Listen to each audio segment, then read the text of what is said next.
Assalamu alaikum and welcome to my channel. My name's Rebecca, I'm 26 years old and I'm from Scotland. I converted to Islam 2 months ago, alhamdulillah. I spent about a year to a year and a half doing a lot of research online before I actually took my Shahada. And these types of videos really helped me when I could hear about other people's stories, especially girls in similar situations to myself. So I hope this video can help at least one person out there. I was brought up in a small island called the Isle of Skye, the very north of Scotland. Neither of my parents were religious. I wasn't really brought up religious at all. I mean, I went to Sunday school mostly because my granny was a devout Christian. When I got older, I stopped going. It just wasn't something I was interested in. I didn't enjoy it. I just purely went for my granny's sake. I left the Isle of Skye when I was 17 years old and I moved closer into the city. I was mixed in with different cultures and religions and things because on Skye there's not really much diversity. My idea on Islam back then, I mean, I didn't really know much about it, but what I did know was what I'd heard on the news, which we all know they portray Islam in a really terrible way. If I was walking down the street and I seen a woman in a niqab, I would probably cross the road because I would be scared. And that is really sad. I went on a family holiday to Turkey about 6 years ago now, and that's when my opinion on Islam changed. I met so many amazing people. They were all Muslim. The hospitality was second to none. The friendliness. It's just, I hadn't experienced that before, and that's when my opinion actually changed on Islam.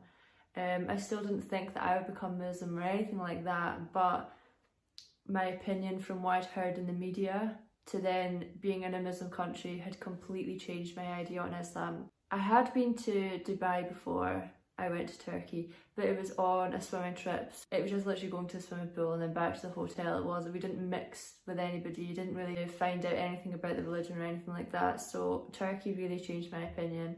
Met so many Muslims while I was in Turkey that were all just so lovely. When I went to Egypt with my mum, that was during Ramadan. So I got to find out a little bit more about the religion, fasting and things like that. And I just thought, wow, like that takes such strength to be able to fast for the full month. That's something that I could never do. But I have so much respect for people that do that. So skip forward to February last year. I was really ill with COVID and I was in bed for a week. I just literally couldn't move. There was this girl that I followed on Instagram and she was giving out free Qur'ans to non-Muslims and they were translated into English.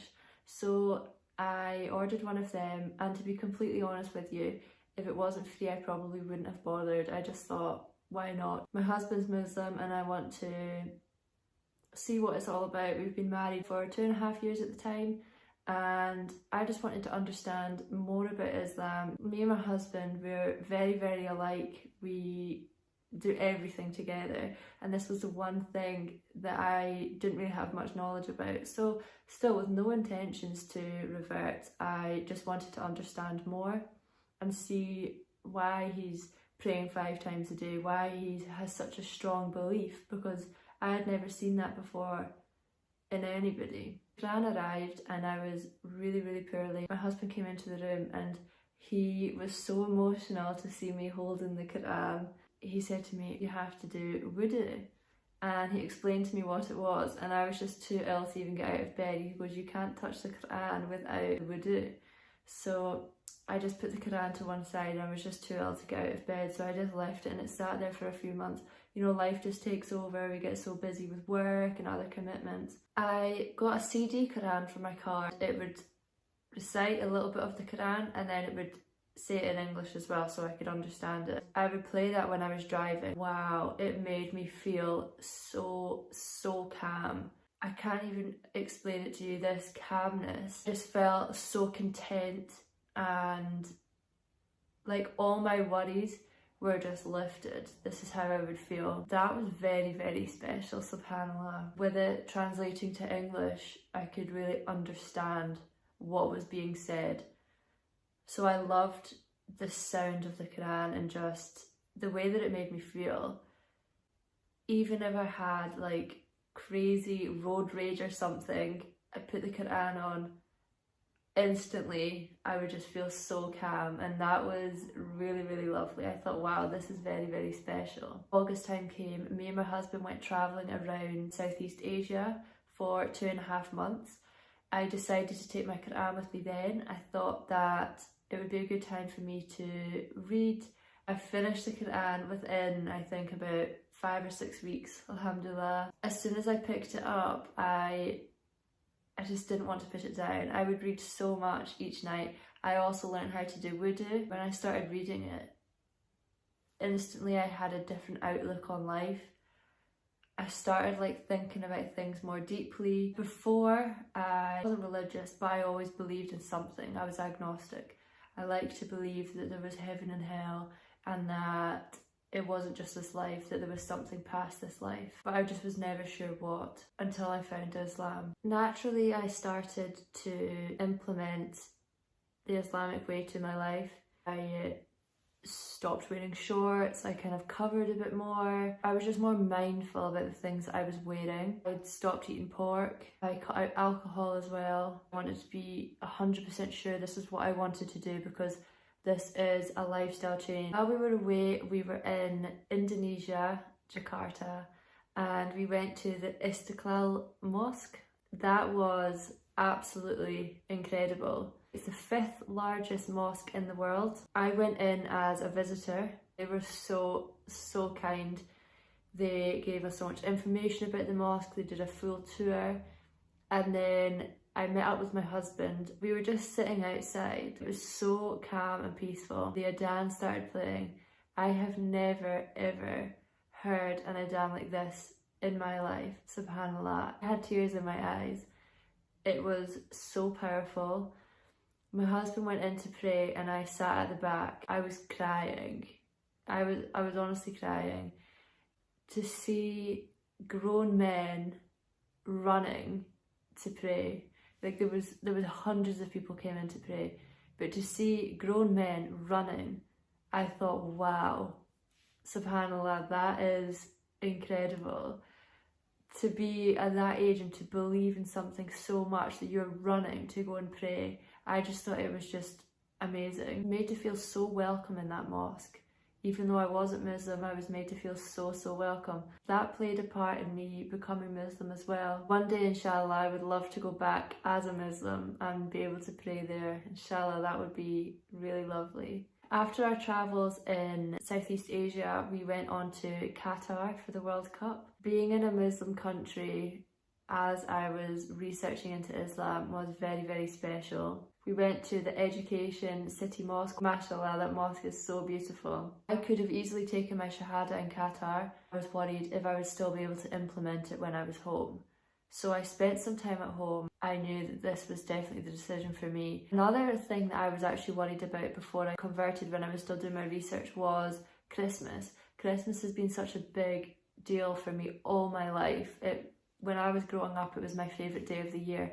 So I was also worried, do you wonder if I can celebrate Christmas and be Muslim? I watched a lot of videos on this, and the truth was, no, you can't imitate another religion. We have Eid to celebrate. Naturally, after reading the Quran and doing all this research, when I came home from the World Cup, it was December time. I was still living with my mum and dad at the time. I didn't celebrate Christmas. I thought it would be really difficult for me, but it really wasn't, because now I have such a strong belief in Islam. It really wasn't an issue for me. Alhamdulillah, I thought it would be, but it really wasn't. It was just another regular day. I took my Shahada, I think 5 days before Ramadan. I thought this was the perfect time for me. It was coming up to the holy month. I was thinking to myself, maybe I should try a Ramadan and see if I can do it and then convert. But after doing my research, your fast is not accepted if you're not Muslim. So I thought, you know what, now is the time. I want to do it now before Ramadan. I want to do Ramadan as a Muslim. A week before, my husband got in touch with our local mosque asking if I could go and do my Shahada. And they said that they would be able to book it over the phone, that we should just go any day after the Asr prayer and we could talk to an imam. Saturday came, nothing was going right. I couldn't find any of my things. Just one of those days where it felt like everything was going wrong. And my husband said, it's okay, we don't have to go, we can do it another day. And I goes, no, today's the day that I want to take my Shahada. Glasgow Central Mosque, if any of you are in Scotland. My husband went in and prayed, and I sat in the car literally shaking. I was so nervous. Is it going to be today? Is it not going to be today? And I just thought, Allah is the best of planners. If today is the day I'm meant to be Muslim, then he will allow me to take my Shahada. So my husband comes back to the car and he goes, come on, let's go. I went into the mosque with him and took my Shahada, alhamdulillah. I can't even tell you how it felt. It felt like I was sitting on the chair, but I wasn't me. I was like up here looking down at myself. I just felt so calm.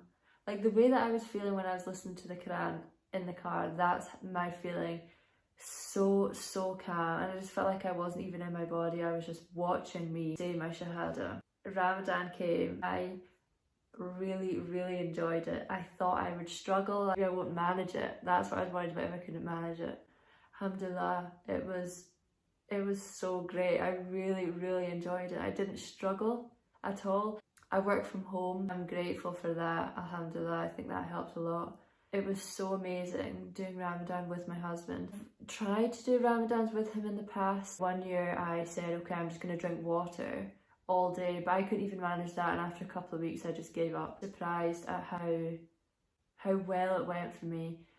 And a few nights we went to the mosque for the Taraweeh prayer. That was really lovely as well. Seeing how many Muslims are actually in this area, subhanAllah, I felt part of this community. Allah chooses who he wills, and I'm so grateful that I was chosen to revert to Islam.